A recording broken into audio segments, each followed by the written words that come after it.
तो अब तक बंगाल का टॉपिक क्लियर हो गया, नॉर्थ का क्लियर टॉपिक जो है क्लियर हो गया। अब आ जाता है गुजरात में। गुजरात स्टार्टिंग से ही सबके जो है पॉइंट पे था कि गुजरात सबसे बेस्ट है, किसमें उपजाऊ के मामले में बहुत अच्छा है, विकसित है, समृद्ध है उसका प्रांत। क्यों? क्योंकि वहाँ का जो बंदरगाह है उसके में भी जो है नजर में था, क्योंकि जो भी चीज अगर बंदरगाह अगर हमारे नजदीक रहेगा तो हम दूसरे देशों से व्यापार बहुत अच्छे से कर पाएंगे। तो यहाँ पर उनका विकसित बंदरगाह की वजह से भी सबको गुजरात जीतना था। हस्तशिल्प मतलब हैंडक्राफ्ट के मामले में, हाथ से बनाई हुई चीजों के मामले में भी गुजरात काफी आगे था। इस प्रांत को सबसे पहले यहाँ पर अपने दिल्ली में जिसने जोड़ा था अलाउद्दीन खिलजी ने। तो अलाउद्दीन खिलजी सबसे फर्स्ट था जो ऑब्वियसली बात है, वो जो थोड़ा महत्वाकांक्षी था, जिसे मैंने बहुत ऊपर पढ़ाया था कि महत्वाकांक्षी बहुत था, हर चीज जीतनी थी उसे, मतलब जो चीज है उसे अपने पास रख लो। तो उस चीज में जीतते जीतते वो आ गया गुजरात के पास। जब गुजरात का नाम उसने सुना, इतना चीज हुआ, तो उसके बाद वो गुजरात को गया और गुजरात को उसने जीत लिया। और जो सबसे पहला था जिसने दिल्ली सल्तनत के अंदर गुजरात को मिलाया। उसके बाद आ जाता है 1407, उसमें तैमूर ने आक्रमण किया, जिसमें था किंग का नाम जफर खान। उसने मुजफ्फर शाह की एक क्रेडिट लिया, क्योंकि वो एक स्वतंत्र शासक बन गया। 1407 तक जाते जाते वो एक स्वतंत्र शासक बना। उसके बाद आता है अहमद शाह का नाम। यहाँ पर आते तो इसके अंदर सारे किंग से सभी के बारे में होगा, लेकिन जो मेन किंग से जिसने कुछ बदलाव लाया, कुछ चेंज लाया, जो उन्होंने कुछ नींव डाली, तो उन्हीं का नाम सबसे बेस्ट होता है याद करने के लिए। तो सबसे पहले आप यहाँ पर मैंने बात की अलाउद्दीन खिलजी की। अलाउद्दीन खिलजी के बाद आ जाता है तैमूर का आक्रमण के बाद जफर खान, जिसे मुजफ्फर शाह का उपाधि भी दी गई थी कि वो स्वतंत्र शासक था। उसके बाद आ जाता है अहमद शाह, जिसने 1411 से 1441, 1411 to 1441 के बीच में गुजरात का एक प्रमुख शासक था, और इसी ने ही नींव डाली थी किसकी? अहमदाबाद की। इसलिए आज का नाम जो अहमदाबाद चलता है वो इसके नाम से, अहमद शाह से।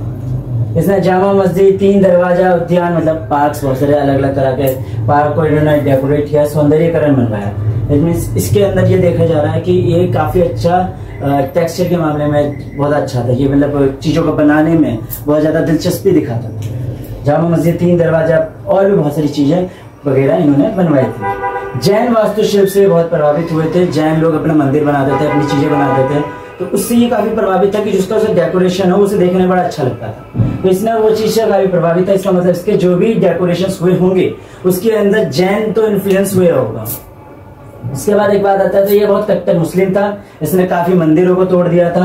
और जो जजिया कर जो है, जिसके बारे में हम बात करते हैं कि जजिया कर वो है जिसके अंदर हिंदुओं को जाने पर जब वो तीर्थ स्थल में जाते हैं तो उनको टैक्स देना पड़ता है, वह इस्लामिक लोगों को ऐसा कोई टैक्स देना नहीं पड़ता। तो वो टैक्स जो है वो उन्होंने लेकर आए थे हिंदुओं को, लेकिन ऐसा नहीं है, इसे वैसे ही हिंदुओं को पद भी दिया था।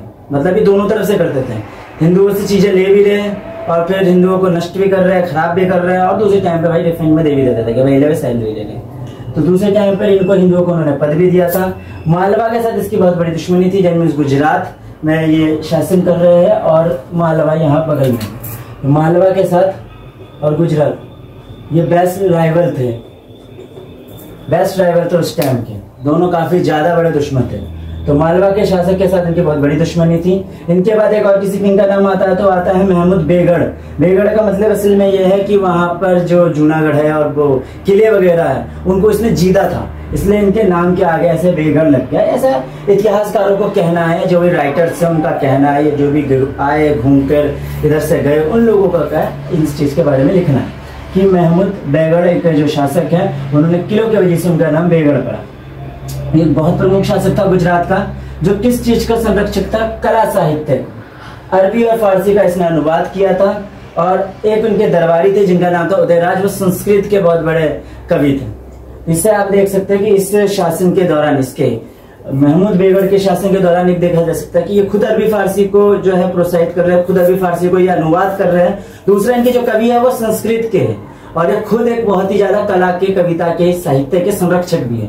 इसका मतलब उसका जो इन्फ्लुएंस होगा वो कितना ज्यादा प्रदेश में दिखा होगा। प्रदेश में जो तरह तरह की वैरायटी सारी होगी, या जरा जरा सी जो किताबें नई छप रही होगी, बन रही होगी, वो सब इसके कारण हुआ होगा। इसके बाद आ जाता है 1507 में, जिसके बाद इसका पुर्तगालियों के साथ बहुत ज्यादा, पोर्चुगीज उनके साथ बहुत बड़ा युद्ध हुआ था, क्योंकि पुर्तगाली आए थे अपने देश को छोड़कर, वहां से कुछ लोग आए थे यहाँ पर ट्रेड करने के लिए, अपने यहाँ पर कंपनी खोलने के लिए। तो जब यहाँ पर कंपनी खोली तो इन्होंने भाई से मना कर दिया कि भाई हमारे यहाँ पर कंपनी मत खोलो, अपनी जगह पे खोलो। तो उस चीज में इनके साथ उनका लड़ाई हुई थी। बाद में इनको दीव में, दमन दीव है, दमन दीव के दीव में फाइनली इनको जगह मिल गई थी और इन्होंने अपनी फैक्ट्री वहां पर खोली थी। तो अगर एक बाहर का विदेशी पुर्तगाली लोग अगर यहाँ पर आते हैं, वो लोग यहाँ पर अपनी कंपनी स्टेबलाइज कर रहे हैं, तो उनका काफी कुछ प्रभाव प्रदेश में पड़ता होगा। इसी के कारण गुजरात एक ट्रेड के मामले में बहुत आगे बढ़ा। 15 साल में पुर्तगालियों के खिलाफ इन्होंने बहुत ज्यादा लड़ाइयाँ लड़ी, बहुत कोशिश की, सोचा कि बाहर से तुर्क से उनको सपोर्ट भी मिलेगा, लेकिन उतना कुछ खास सफर इनका हुआ नहीं। 1511 में जाते जाते महमूदगढ़ की जो है, महमूद बेगढ़ की फाइनली जाके मृत्यु हो जाती है। और उसके बाद ये जो गुजरात है 1572 में आकर, 1572 में आकर मेन किंग अकबर के आ जाने पर ये जो है गुजरात मुगल एम्पायर में मिल जाता है। तो ये कुछ किंग्स है जिसके अंदर मैंने जिन जिनका नाम लिया हुआ है, अलाउद्दीन खिलजी, अहमद शाह, महमूद बेगढ़, उसके बाद फेमस अकबर। अलाउद्दीन खिलजी पहले थे जिन्होंने दिल्ली में या दिल्ली